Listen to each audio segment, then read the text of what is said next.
కాకినాడ జిల్లా తునిలో ఏర్పాటు చేసిన ప్రజావేదికలో సీఎం చంద్రబాబు మాట్లాడుతున్నారు. లైవ్ చూద్దాం. తప్పకుండా ప్రతి ఒక్క ప్రతికూలాన్ని అనుకూలంగా మార్చి మీకు అండగా ఉంటామని మరొకసారి హామీ ఇస్తున్నా.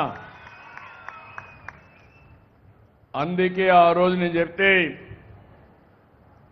పింఛన్లు పెంచుతాం, పింఛను ఏప్రిల్ నుంచి నేను ముఖ్యమంత్రి అయింది 12వ తారీఖు ఈ నెల, ఏప్రిల్ మే కూడా కలిపి మీ అందరికీ పింఛన్లు బకాయిలు కూడా ఇచ్చిన ఘనత ఎన్డీఏ ప్రభుత్వాన్ని. 4,000 రూపాయలు, 6,000 రూపాయలు, 10,000, 15,000 పూర్తిగా బెడ్కే పరిమితం అయితే 15,000 రూపాయలు ఇచ్చే ఏకైక ప్రభుత్వం భారతదేశంలో ఒక్క తెలుగుదేశం ఎన్డీఏ ప్రభుత్వమే. ఇంకొక పక్క ఇప్పటి వరకు 65,887 కోట్లు ఇచ్చాం. సంవత్సరానికి 32,000 కోట్లు అవుతుంది. ఒక పక్క గుంతలబడిన రోడ్లు, తాగేదానికి నీళ్లు లేని పరిస్థితి, ఇంకొక పక్క అప్పులు మామూలుగా ఇచ్చేవాడు కూడా ముందుకు రాడు. అలాంటి పరిస్థితి నుంచి ఇప్పటి వరకు ఈ డబ్బులు ఇచ్చాం. సంవత్సరానికి మళ్ళీ 33,000 కోట్లు ఇవ్వాల్సి వస్తుంది, ఇస్తాం. ఇంకో పక్క మనతో సమానంగా బాగుండే రాష్ట్రాలు ఉన్నాయి, ఎవ్వరూ ఇవ్వడం లేదు.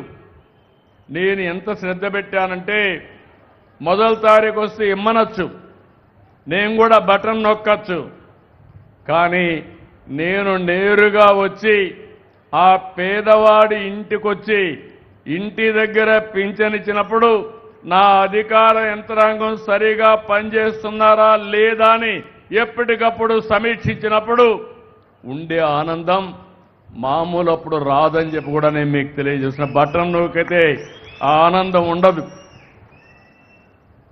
పైశాచిక ఆనందం ఉంటుంది. అందుకే ఈరోజు మీరు చూసినప్పుడు ఇక్కడ మీరందరూ ఉన్నారు. వృద్ధాప్య పింఛన్లు 17,54,000 మందికి ఇస్తున్నాం. దీనికే 734 కోట్ల రూపాయలు ఖర్చు పెడుతున్నాం. ఇంకొక పక్క మీరు చూస్తే ఈ నెలలో 2,729 కోట్ల రూపాయలు ఖర్చు పెట్టాం. 62,34,000 మందికి, అంటే దగ్గర 63,34,000 కుటుంబాలకి ఆర్థిక సహాయం చేస్తున్నాం. తూర్పు గోదావరి జిల్లాలో మాత్రం 119 కోట్లు ఇస్తున్నాం. 2,71,000 మందికి ఇస్తున్నాం. ఒక్క తుని 37,000 మందికి ఇస్తున్నాం.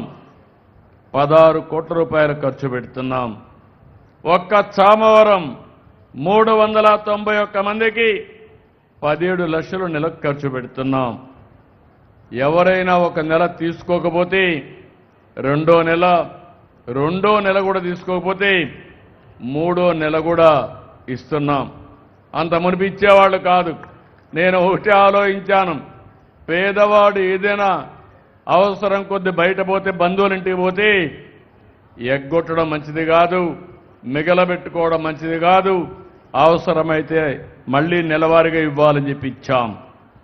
ఇంకో పక్క ఎవరైనా భర్త చనిపోతే భార్య అనాథ కాకూడదని అదే నెలలో పింఛన్లు ఇస్తున్నాం. ఈ నెలలో 5,606 మందికి 2,24,00,000 రూపాయలు శాంక్షన్ చేశాం. ఎవ్వరి దగ్గరికి పోయే పని లేదు, నేరుగా మీకు ఆ నెలకే ఇస్తున్నాం. ఒక పక్క ఇంట్లో భర్త చనిపోయినప్పుడు భార్య దిగులు పడకుండా, వేరే వాళ్ళపైన ఆధారపడకుండా దీనికి కూడా ఇచ్చేశాం. నా ఆలోచన ఒకటే, ప్రతి ఒక్క కుటుంబాన్ని ఆదుకోవాలి, అదే సమయంలో అందరినీ పైకి తీసుకురావాలి. ఈరోజు సంక్షేమ కార్యక్రమాలు మీరు చూస్తే 2, 3, 4 కూడా వస్తున్నాయి. దీనికి నేను ఆనందపడుతున్నా. విద్యార్థుల తల్లులకి తల్లికి వందనం. ఎంతమంది పిల్లలుంటే అంతమంది పిల్లలకి 15,000 రూపాయలు అందజేస్తున్నాం. ఇంకొక పక్కన ఈ నెలలోనే మళ్ళీ లేకపోతే నెక్స్ట్ నెలలో స్కూళ్ళ తెరవంగానే మీకు తల్లికి వందనం మీ అకౌంట్లో వేసే బాధ్యత ఈ ప్రభుత్వానిది. మా ఆడబిడ్డల కోసం స్త్రీ శక్తి, ఉచిత ప్రయాణ సౌకర్యం, మీరు ఎక్కడికి పోవాలన్నా ఎవ్వరి దయాదాక్షిణాలు లేకుండా ఈరోజు ఈ మీటింగ్లో కూడా మెజారిటీ మా ఆడబిడ్డలే వచ్చారు. మనస్ఫూర్తిగా అభినందిస్తున్నా. ఆశీర్వదించండి, సహకరించండి. రేపు పార్లమెంట్ అసెంబ్లీలో కూడా మా ఆడబిడ్డలకి 33% సీట్లు ఇప్పించి రాజకీయంగా మిమ్మల్ని పైకి తీసుకొచ్చే బాధ్యత మేము తీసుకుంటాం, కేంద్రం తీసుకుంటుంది. ఇంకొక పక్కన మొన్నే నేను చెప్పాను, డాక్రా సంఘాలు నేను పెట్టిన సంఘాలే ఈరోజు 1 లక్ష మంది ఒక సంవత్సరంలో ఎంఎస్ఎంఈలు పెట్టారు. ఇప్పుడు 5 లక్షలు టార్గెట్ పెట్టుకున్నాను.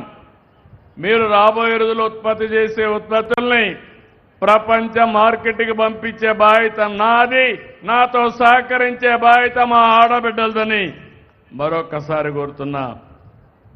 ఈరోజు ఇంకో పక్క దీపం, గ్యాస్ రేట్లు పెరుగుతున్న యుద్ధం కారణంగా, కానీ మా ఆడబిడ్డలకు మాత్రం చెప్పిన మాట ప్రకారం 3 సిలిండర్లు ఇస్తున్నాను. అది నా కమిట్మెంట్ అని మరొక్కసారి విజ్ఞప్తి చేస్తున్నా. మానవత్వం ఉండే ప్రభుత్వం ఇది, ఎన్డీఏ ప్రభుత్వం. ఎవరైతే దివ్యాంగులు ఉన్నారో వాళ్లకు దివ్యాంగ శక్తి తీసుకొచ్చాం, అన్నదాత సుఖీభవ తీసుకొచ్చాం. ఇవన్నీ కూడా అనేక పథకాలు తీసుకొచ్చి అందరిని ఆదుకుంటున్నాం.